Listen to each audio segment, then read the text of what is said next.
Hi there. This is going to be an overview and installation guide for the Hammer 7 M207 Golf, or M207G, for GMAG. I also have an earlier version that I just called the M207, and now I'm calling it the M207 Delta, or M207D, because it takes dye magazines. Alright, so, quick overview is that this is a 3D printed kit for the Hammer 7. You can't see it right now, but I will show you in a minute that it is in there. It feeds from Milsig or Grizen GMAGs. It has a 12-inch aluminum handguard. It has a carry handle. It has a 6 position that's closed right here, and the button's on the other side. 1, 2, 3, 4, 5. Position stock. This one is configured that the longest length of pull is from trigger to butt is 15 inches. And the shortest is, I think, about 10. It is designed to accept a 13 CI tank or 2-inch OD tank into a straight ASA like a Stanchie or Typhon. It probably won't work with a stock ASA, and then once it's in, you can still have this at most of the locks you want. So, with certain tanks like this First Strike reg, you can actually screw it in without removing the stock, which is nice. It has a 3D printed Picatinny rail up on top. It has a bolt pull as part of the body. It can be configured to be either right or left side of the body. It's just a screw on each, a screw for the knob and then a screw for the carrier on the other side. It uses aluminum guide rods. You can kind of see the silver in there. It has a bipod mounting point, which is just a 3D printed rail up front. And a very large paddle magazine release for the GMAGs. This is the same as the Sledgehammer kit, or the regular GMAG lower, same trigger and magazine release, just some aesthetic changes. On the other side, I'll flip this, you can see this is the button right here for the stock.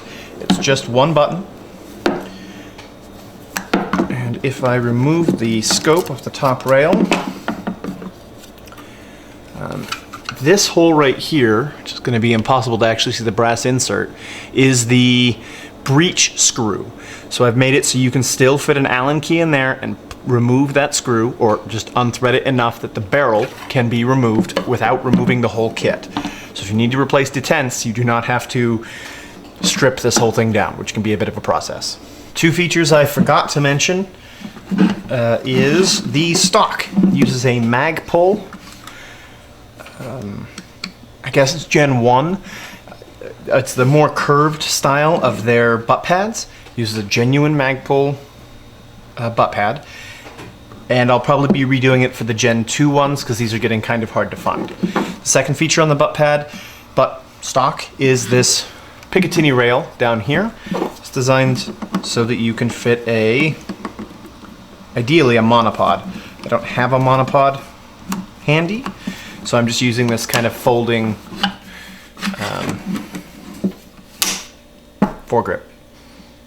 And but you can mount a monopod there if you're doing it kind of that extended setup. That's the overview of the marker. This kit also will include extended followers for the GMAG, and upon request I can include an additional handle or knob for the bolt pull so that you could set up both sides at the same time if that's your preference. So that is the overview of the M207 Golf. Now I'm going to go through assembly. I'm going to show you what you get and then how to assemble it. Alright, what you see on the table is the complete kit. So we've got the handguard, carry handle, lower, grip, body, bolt pull, stock, and then bags of screws and parts. So I'm going to move some things aside. Unlike the dam version of this kit, the body and lower can be installed and removed separately. If you need to remove the lower in order to access trigger maintenance or something, or you need to pull the body off, you can do one without removing the other. You can remove the lower without removing the upper. You can remove the upper without removing the lower. All right, so the way this works, this is a slip over, and then this is a screw in. I'm going to start with the lower because the upper is primarily aesthetic. The lower is functional. Contains the elements that have been kind of hand fitted, like the trigger, which is a slider rather than a hinged or pivoting trigger, and the magazine release. So I check these and make sure that they actually fire before I ship them out, but if problems happen, always just contact me. So the grip has to be applied second, after you install the lower. If you put the bolt in for the grip, you cannot access the vertical screw that attaches the lower to the ASA and valve. So, remove your old Hammer 7 lower, get it to this point. You need to remove the hopper port cover because we're going to actually be using one of those screws as the mounting point. And then this just replaces it.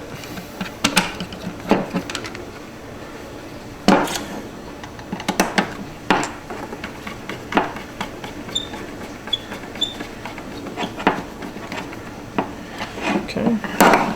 It's 2 screws to attach the lower to the body, to the Hammer 7 body.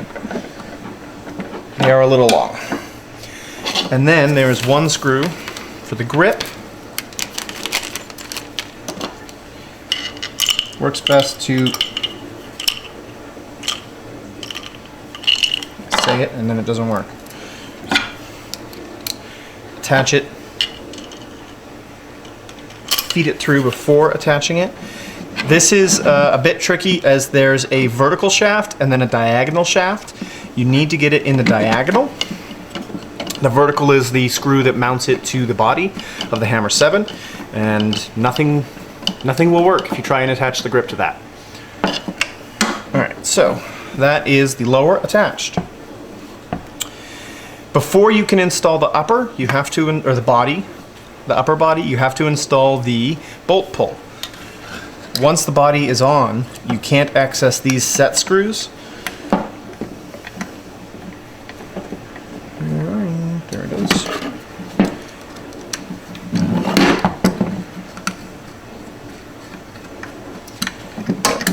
Whoops.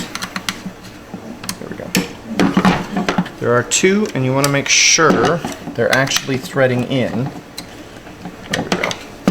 Just by gently trying to pull the arm away, and if it doesn't, good to go. Then, this body slides on the front like a glove, and then this pump guide rod from the original Hammer 7 is not strictly necessary. It doesn't hold anything in. It's just a little extra friction and guide for the handguard so that we don't snap any of the print. Kind of gives it a little spine on the print. I found it's better to put this in second. It's really difficult to slide the upper body on with the guide rod already in place. Once that's on, we can go on to the handguard. I ship this just like this, so you'll see that the flanges for the carry handle want to be on the bottom. There's 3 mounting screws that hold this to the body.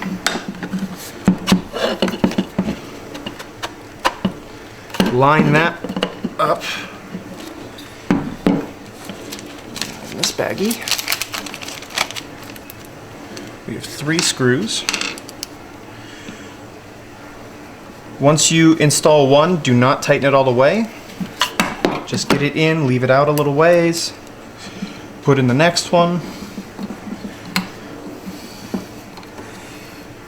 I say this so that if the body isn't, body and handguard holes aren't perfectly lined up, and you tighten one down all the way before you install the others, there might be enough misalignment for the next screw to not be able to fit in, because there is slack in the hole on this handguard.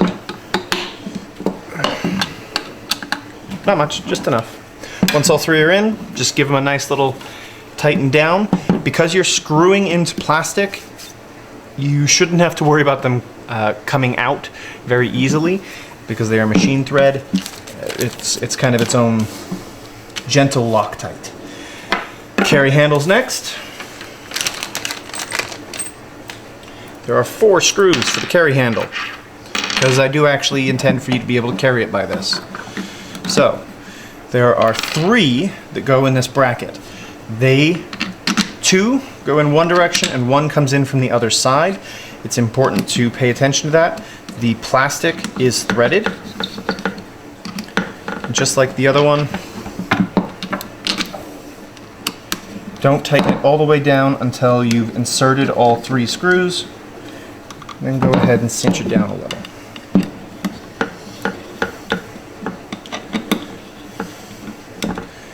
The last screw goes in here and attaches the carry handle to the lower. Earlier I said you could remove the lower without removing the upper body and handguard and all those screws. You can, but you do have to remove the carry handle. At the very least, you have to remove the front 3 screws. You could leave this one in order to do it. But I skipped a screw and left it till the end, and that's okay. This little screw goes in here, and this feeds into the hopper port adapter screw port, and it's just kind of an extra super duper, make sure it doesn't go anywhere. Once you put that guide rod in, I'd be pretty safe with it. Once you put this screw in, I really don't think it's going anywhere. Once you put this one in, you're pretty rock solid. At this point, I would definitely say run the charging handle. Make sure that you don't have added friction or too much problems. If this is not moving smoothly, the culprits could be that the set screw holding the bolt pull to the bolt is actually pushing the bar away from the body a little bit, and that can cause friction on the inside of the channel right there, and that could be a problem. Next is the stock. The stock button is just a very simple button with a spring. I have to ship it separate because there's nothing holding it in except the stock. So you really have to keep a finger on that, get the stock rods lined up, and you may have to kind of rotate the stock button while pushing it in until you get it into place. So, and then you've got all your positions. Okay, once you've got all that, barrel can just slide on in.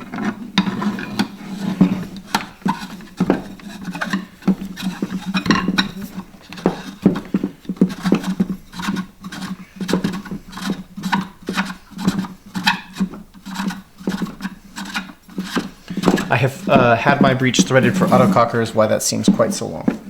And now, fully assembled M207G. Have fun. I hope you all liked this. Please email me or message me on the Facebook page if you have any questions or you're interested in this kit.